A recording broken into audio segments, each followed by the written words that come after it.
Let's see what happens next. Welcome to a fireside reading of The Time Machine by H.G. Wells. Chapter 12, In the Darkness.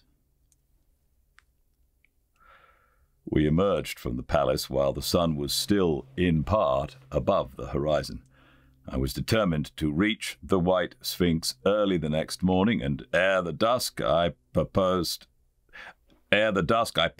pushing through the woods that had stopped me on the previous journey. My plan was to go as far as possible that night and then, building a fire, to sleep in the protection of its glare. Accordingly, as we went along, I gathered any sticks or dried grass I saw, and presently had my arms full of such litter. Thus loaded, our progress was slower than I had anticipated, and besides, Weena was tired. And I also began to suffer from sleepiness too, so that it was full night before we reached the wood. Upon the shrubby hill of its edge, Weena would have stopped, fearing the darkness before us, but a singular sense of impending calamity that should indeed have served me as a warning drove me onward. I had been without sleep for a night and 2 days, and I was feverish and irritable. I felt sleep coming upon me, and the Morlocks with it. While we hesitated among the black bushes behind us, and dim against their blackness, I saw 3 crouching figures. There was scrub and long grass all about us, and I did not feel safe from their insidious approach. The forest, I calculated, was rather less than a mile across. If we could get through it to the bare hillside, there, as it seemed to me, was an altogether safer resting place. I thought that with my matches and my camphor, I could contrive to keep my path illuminated through the woods. Yet it was evident that if I was to flourish matches with my hands, I should have to abandon my firewood. So rather reluctantly I put it down. And then it came into my head that I would amaze our friends behind by lighting it. I was to discover the atrocious folly of this proceeding, but it came to my mind as an ingenious move for covering our retreat. I don't know if you have ever thought that what a rare thing flame must be in the absence of man and in a temperate climate. The sun's heat is rarely strong enough to burn, even when it is focused by dewdrops, as is sometimes the case in more tropical districts. Lightning may blast and blacken, but it rarely gives rise to widespread fire. Decaying vegetation may occasionally smoulder with the heat of its fermentation, but this rarely results in flame. In this decadence, too, the art of fire-making had been forgotten on the earth. The red tongues that went licking up my heap of wood were an altogether new and strange thing to Weena. She wanted to run to it and play with it. I believe she would have cast herself into it had I not restrained her. But I caught her up, and in spite of her struggles, plunged boldly before me into the wood. For a little way, the glare of my fire lit the path. Looking back presently, I could see through the crowded stems that from my heap of sticks the blaze had spread to some bushes adjacent, and a curved line of fire was creeping up the grass of the hill. I laughed at that, and turned again to the dark trees before me. It was very black, and Weena clung to me convulsively, but there was still, as my eyes grew accustomed to the darkness, sufficient light for me to avoid the stems. Overhead it was simply black, except where a gap of remote blue sky shone down upon us here and there. I lit none of my matches, because I had no hand free. Upon my left arm I carried my little one. In my right hand I had my iron bar. For some way I heard nothing but the crackling twigs under my feet, the faint rustle of the breeze above, and my own breathing, and the throb of the blood vessels in my ears. Then I seemed to know of a pattering sound behind me. I pushed on grimly. The pattering grew more distinct, and then I caught the same queer sound and voices I had heard in the underworld. There were evidently several of the Morlocks, and they were closing in upon me. Indeed, in another minute I felt a tug at my coat, then something at my arm, and Weena shivered violently and became quite still. It was time for a match, but to get one I must put her down. I did so, and as I fumbled with my pocket, a struggle began in the darkness about my knees, perfectly silent on her part, and with the same peculiar cooing sounds from the Morlocks. Soft little hands, too, were creeping over my coat and back, touching even my neck. Then the match scratched and fizzed. I held it, flaring, and saw the white backs of the Morlocks in flight amid the trees. I hastily took a lump of camphor from my pocket and prepared to light it as soon as the match should wane. Then I looked at Weena.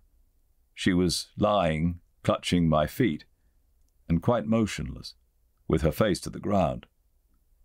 With a sudden fright I stooped to her. She seemed scarcely to breathe. I lit the block of camphor and flung it to the ground, and as it split and flared up and drove back the Morlocks and the shadows, I knelt down and lifted her. The wood behind seemed full of the stir and murmur of a great company. She seemed to have fainted. I put her carefully upon my shoulder and rose to push on. And then there came a horrible realization. In manoeuvring with my matches and Weena, I had turned myself about several times, and now I had not the faintest idea in what direction lay my path. For all I knew, I might be facing back towards the palace of green porcelain. I found myself in a cold sweat. I had to think rapidly what to do. I determined to build a fire and encamp where we were. I put Weena, still motionless, down upon a tufty bole, and very hastily, as my first lump of camphor waned, I began collecting sticks and leaves. Here and there, out of the darkness round me, the Morlock's eyes shone like carbuncles. The camphor flickered and went out. I lit a match, and as I did so, two white forms that had been approaching Weena dashed hastily back.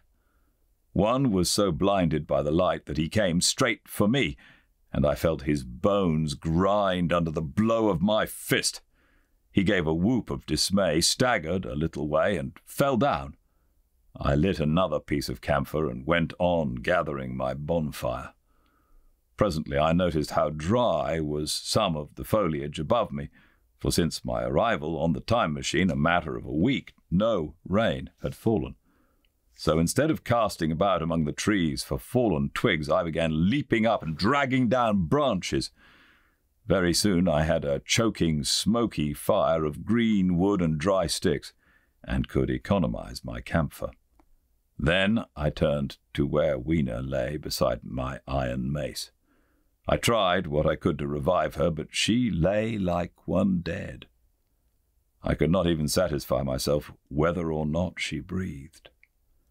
Now the smoke of the fire beat over towards me, and it must have made me heavy of a sudden. Moreover, the vapour of camphor was in the air. My fire would need replenishing for an hour or so. I felt very weary after my exertion and sat down. The wood, too, was full of a slumberous murmur that I did not understand. I seemed just to nod and open my eyes, but all was dark, and the Morlocks had their hands upon me, flinging off their clinging fingers. I hastily felt in my pocket for the matchbox, and it had gone. Then they gripped and closed with me again. In a moment I knew what had happened. I had slept, and my fire had gone out, and the bitterness of death came over my soul. The forest seemed full of the smell of burning wood. I was caught by the neck, by the hair, by the arms, and pulled down. It was an indescribably horrible in the darkness to feel all these soft creatures heaped upon me. I felt as if I was in a monstrous spider's web. I was overpowered and went down. I felt little teeth nipping at my neck. I rolled over, and as I did so, my hand came against my iron lever. It gave me strength. I struggled up, shaking the human rats from me, and holding the bar short, I thrust where I judged their faces might be. I could feel the succulent giving of flesh and bone under my blows, and for a moment I was free. The strange exultation that so often seemed to accompany hard fighting came upon me. I knew that both I and Weena were lost, but I determined to make the Morlocks pay for their meat. I stood with my back to a tree, swinging the iron bar before me. The whole wood was full of the stir and cries of them. A minute passed. Their voices seemed to rise to a higher pitch of excitement, and their movements grew faster. Yet none came within reach. I stood glaring at the darkness. Then suddenly came hope. What if the Morlocks were afraid? And close on the heels of that came a strange thing. The darkness seemed to grow luminous. Very dimly I began to see the Morlocks about me. 3 battered at my feet, and then I recognized with incredulous surprise that the others were running in an incessant stream, as it seemed, from behind me and away through the wood in front, and their backs seemed no longer white, but reddish. As I stood agape, I saw a little red spark go drifting across a gap of starlight between the branches and vanish. And at that I understood the smell of burning wood, the slumberous murmur that was growing now into a gusty roar, the red glow, and the Morlock's flight. Stepping out from behind my tree and looking back, I saw through the black pillars of the nearer trees the flames of the burning forest. It was my first fire coming after me. With that I looked for Weena, but she was gone. The hissing and crackling behind me, the explosive thud as each fresh tree burst into flame, left little time for reflection. My iron bar still gripped, I followed in the Morlock's path. It was a close race. Once the flames crept forward so swiftly on my right as I ran that I was outflanked and had to strike off to the left. But at last I emerged upon a small open space, and as I did so a Morlock came blundering toward me and past me and went on straight into the fire. And now I was to see the most weird and horrible thing, I think, of all that I beheld in that future age. This whole space was as bright as day with the reflection of the fire. In the centre was a hillock or tumulus, surmounted by a scorched hawthorn. Beyond this was another arm of the burning forest, with yellow tongues already writhing from it, completely encircling the space, with a fence of fire. Upon the hillside were some 30 or 40 Morlocks, dazzled by the light and heat, and blundering hither and thither against each other in their bewilderment. At first I did not realize their blindness, and struck furiously at them with my bar in a frenzy of fear as they approached me, killing one and crippling several more. But when I had watched the gestures of one of them groping under the hawthorn against the red sky and heard their moans, I was assured of their absolute helplessness and misery in the glare, and I struck no more of them. Yet every now and then one would come straight towards me, setting loose a quivering horror that made me quick to elude him. At one time the flames died down somewhat, and I feared the foul creatures would presently be able to see me. I was thinking of beginning the fight by killing some of them before this should happen, but the fire burst out again brightly, and I stayed my hand. I walked about the hill among them and avoided them, looking for some trace of Weena. But Weena was gone. At last I sat down on the summit of the hillock and watched this strange, incredible company of blind things groping to and fro. and making uncanny noises to each other as the glare of the fire beat on them. The coiling uprush of smoke streamed across the sky, and through the rare tatters of that red canopy, remote as though they belonged to another universe, shone the little stars.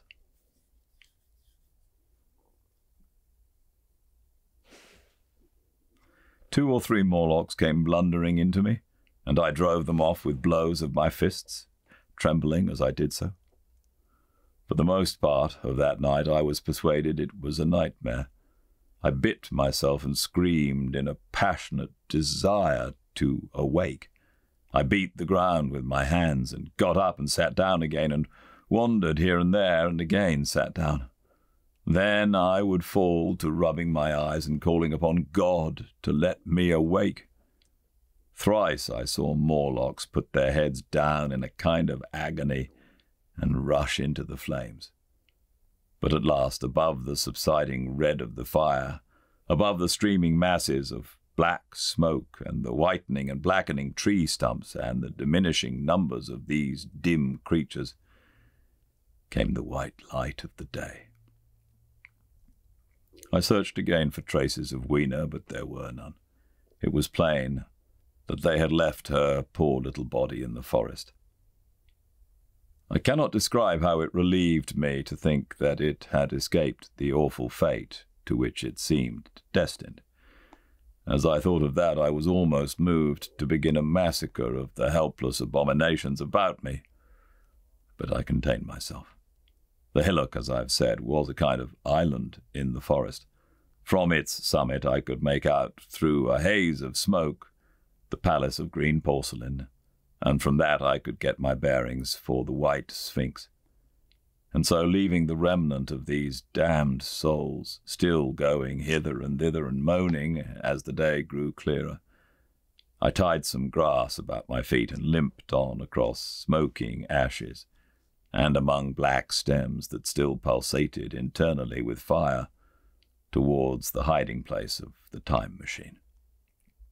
I walked slowly, for I was almost exhausted, as well as lame, and I felt the intensest wretchednesses for the horrible death of little Weena. It seemed an overwhelming calamity. Now, in this old, familiar room, it is more like the sorrow of a dream than an actual loss.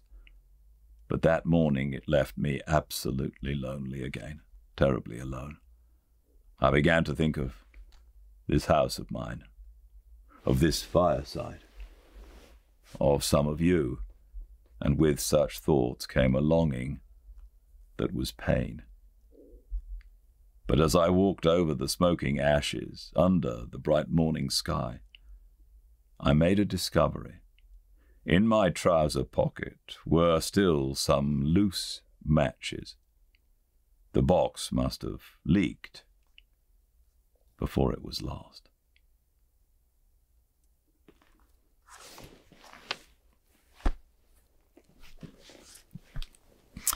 Oh, poor Weena. I'm going to see you all tomorrow, same time and place, 5 Pacific at Fireside Reading on Instagram. I can't wait for the next chapter. I've received a few other suggestions. As you all know, or most of you know, when I get a new suggestion, I put it in a long list, and I then sort of go through that list. So keep the suggestions coming to Fireside Reading with Gildart at gmail.com, and I'll let you know before we get to the end of this what's going to be next. Thanks for those of you who've sent in suggestions. All right, I'll see you all tomorrow, same time and place. Until then, everyone, do stay very, very well. Goodbye.